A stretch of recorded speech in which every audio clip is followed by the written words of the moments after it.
Hello friends. आज मैं आपके सामने एक नया टॉपिक लेकर आया हूँ एक्सपोर्ट ऑफ एग्रीकल्चर के रिगार्डिंग।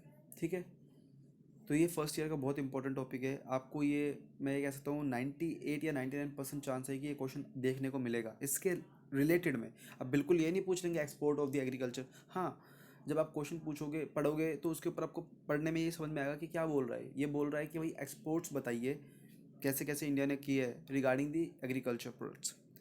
अब एक्सपोर्ट की एक हिस्ट्री बताता हूँ मैं पूरी, और कैसे क्या था एग्रीकल्चर हमारे लिए क्यों इतना इम्पोर्टेंट है, अब क्या चेंजेस आए हैं। ठीक है, ये सब चीज़ देखते हैं।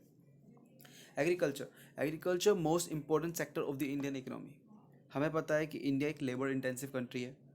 Labour intensive in the sense, अब इंडिया के पास लेबर ज़्यादा है और जो एग्रीकल्चर का काम है वो लेबर से रिलेटेड है ज़्यादातर।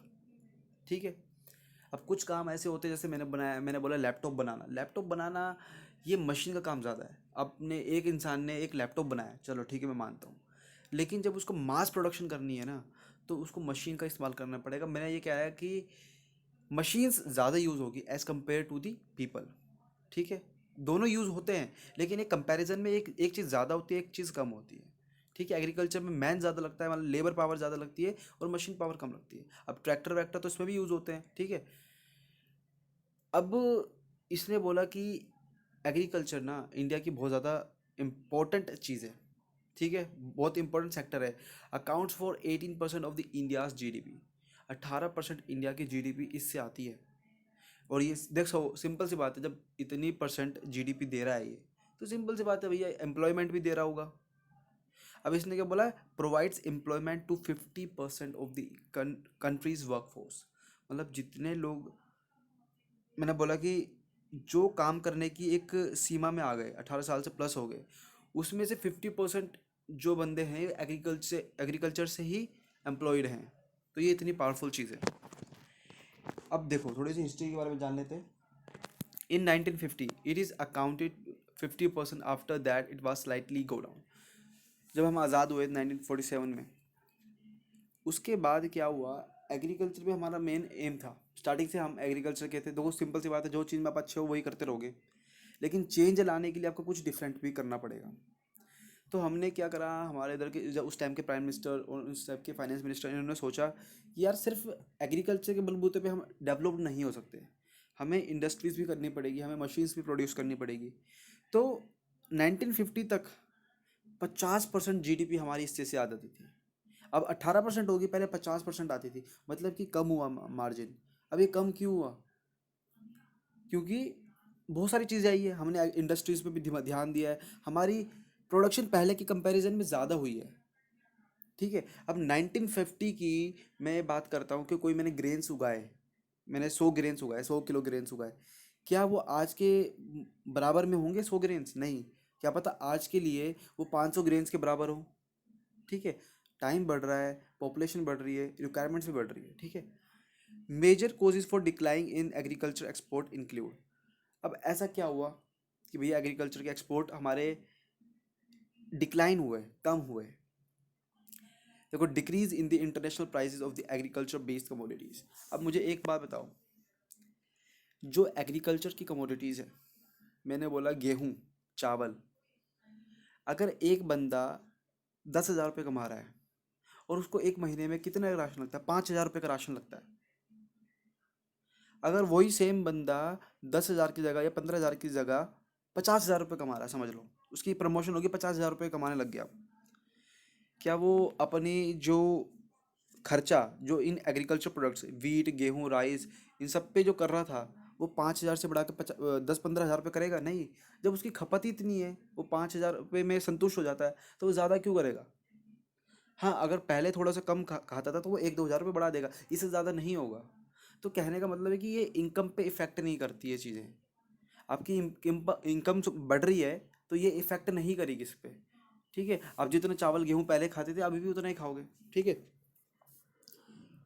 Economic problems in the south east Asian countries and Japan. अब इकोनॉमिक्स प्रॉब्लम हुई इन साउथ ईस्ट एशियन कंट्रीज़ के अंदर। अब आप अपना सामान आसपास के, देखो एक दुकान होती है किराने की, वो अपना सामान किसको किसको पहुंचा पाती है? उसके आसपास के पड़ोसिया होते हैं, जो उसके आसपास के लोग रहते हैं उनको पहुंचा पाती है। ऐसी बहुत सारी किराने की दुकान होती है। सिंपल सी बात, जब इनकी इकोनॉमी खराब हुई जापान वेपान की, ठीक है, आपको पता है हिरोशिमा के नागासाकी में जो बम हुआ था, ये सब चीज़ें हुई थी, इनकी इकोनॉमी बिल्कुल डाउन हो गई थी। तो इसके कारण क्या हुआ था, जो हमसे थोड़ा, क्योंकि ये ऐसी कंट्रीज़ हैं, इनके पास इतना इनफ लैंड नहीं है ये अपना सामान उगा सके। तो कुछ बेसिक चीज़ें होती है ये बाहर से मंगाते हैं, ठीक है। अब तो बहुत सारी टेक्नोलॉजीज एडवांस हो गई, उसके बाद ये खुद भी ट्राई करते हैं, लेकिन जब अगर खपत नहीं हो पाती तो बाहर से मंगाना पड़ता है। अब इससे क्या होता था, इनकी इकोनॉमिक डाउन होगी तो ये सामान इतना नहीं कर पा रहे थे परचेज। इससे क्या हुआ, हमारा जो एक्सपोर्ट हो रहा था वो डिक्लाइन हो गया, क्योंकि हम अपने आसपास के लोगों को ही पहले भेजेंगे। ये नहीं कि मैं इंडिया में बैठा हूँ तो अमेरिका को भेज रहा हूँ गेहूँ। यार अमेरिका के आसपास बहुत सारे कंट्रीज़ है, अगर अमेरिका को ज़रूरत होगी तो वो पहले उससे मंगाएगा ना, ठीक है। अब आती है बात decrease in the dollar value.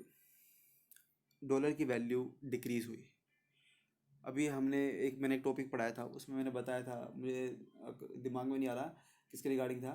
उसमें मैंने बताया था, हाँ वो था एसडीआर से रिलेटेड भी था, जिसमें मैंने बताया था कि गोल्ड भी होता है हमारे पास, यूएस डॉलर में भी रिजर्व्स होते हैं। यूएस डॉलर के सॉरी, अमेरिका की वियतनाम के साथ वॉर हुई थी, ठीक है।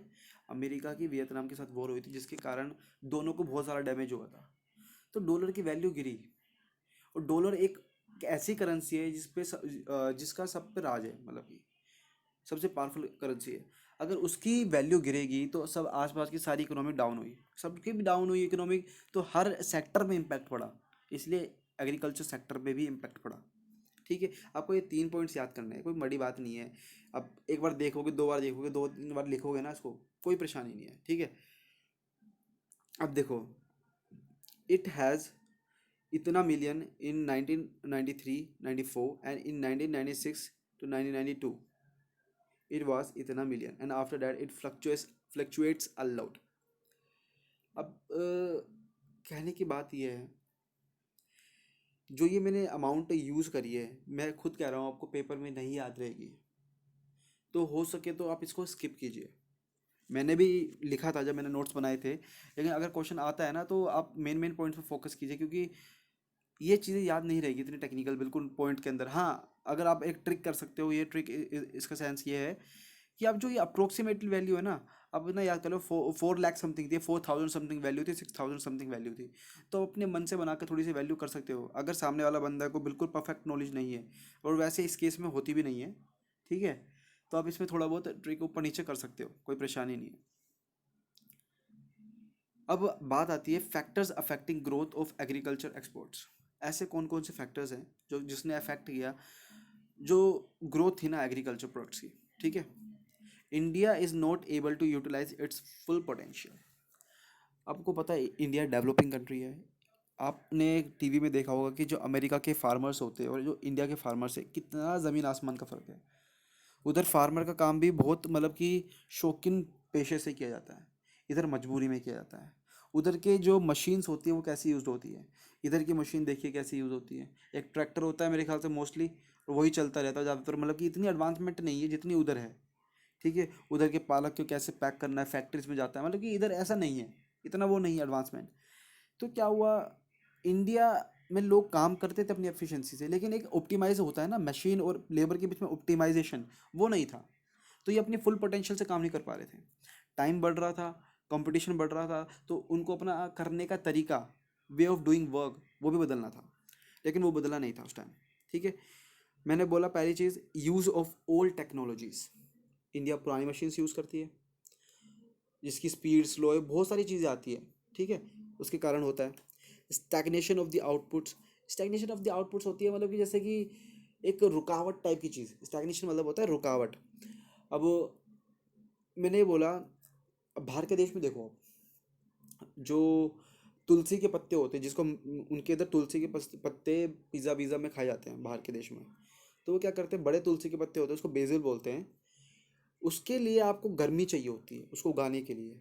अब वो ऐसे जगह में उगता है जहाँ पर सर्दी होती है, लेकिन वो कैसे उगाते हैं, वो मशीन्स का यूज़ करते हैं, वो आर्टिफिशियल वार्मर का यूज़ करते हैं, वो पूरा एक कवर कर देते हैं उसको, नीचे से गर्म पानी के सोते छोड़ते हैं, जिससे कि उनको गर्मी महसूस हो, और वो आर्टिफिशियल तरीके से, कैसे मानो आप, नेचुरल तरीके से ही वो ग्रो हो जाते हैं, ठीक है। तो ये तरीका है। लेकिन इंडिया में क्या है, अब भाई ऐसी चीज़ें ना वो सिर्फ और सिर्फ गर्मी के वक्त उगेगी, सर्दियों में नहीं उग सकती।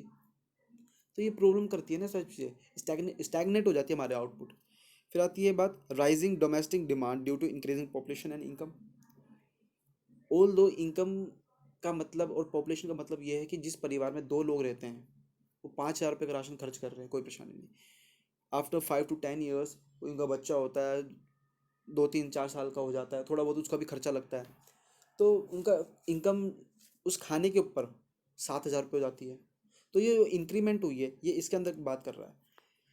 सबसे पहले एक नेशन का ये एम होता है कि बेसिक जो खाने की चीज़ें होती है उसको उसकी कंट्री को मिले। आफ्टर डैट अगर उसके पास कुछ सरप्लस बचा है तो वो बाहर एक्सपोर्ट करे, ठीक है।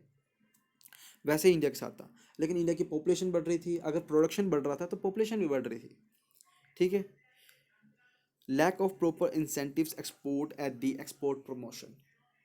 भाई गवर्नमेंट ने इतना ज़्यादा ध्यान नहीं दिया, गवर्नमेंट ने कोई स्कीम्स नहीं निकाली जिससे कि लोग प्रोत्साहित हों और इसके अंदर एक्सपोर्ट करने में अपना योगदान दें।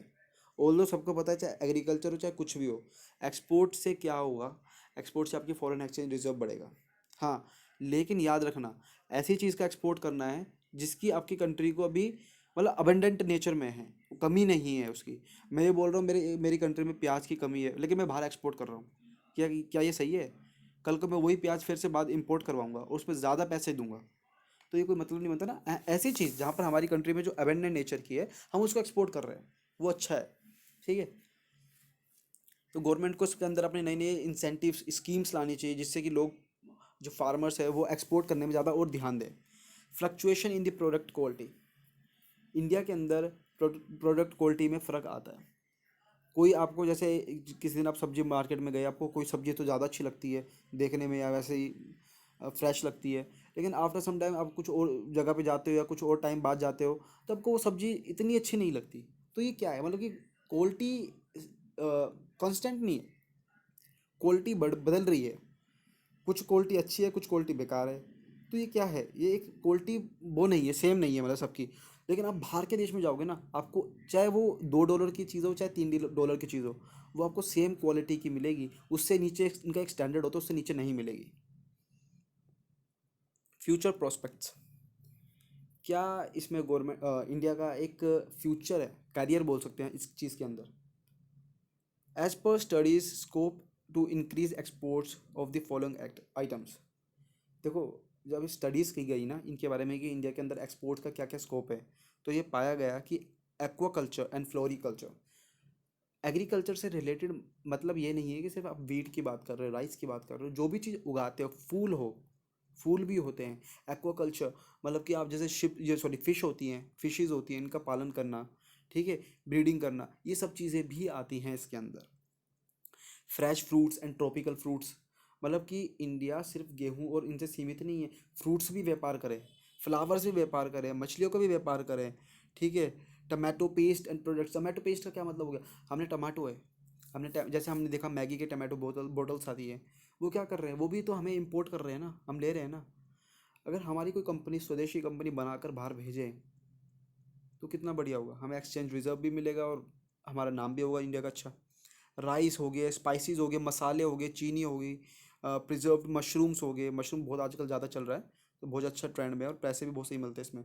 मीट, पोल्ट्री एंड मिल्क, सारी चीज़ें जो हम सोच सकते हैं, दूध, मीट, मसाले, चावल, चीनी, नमक, सारी चीज़ें जो भी एग्रीकल्चर से रिलेटेड है, ठीक है। Tomato paste product and fresh fruits and tropical fruits, ठीक है, ये सब चीज़ें आ गई इसके अंदर। तो एक छोटा सा टॉपिक था, उसको देखोगे ये क्वेश्चन 100% आएगा और ये 10 या 20 नंबर्स के अंदर ईजिली आ सकता है। Thank you very much.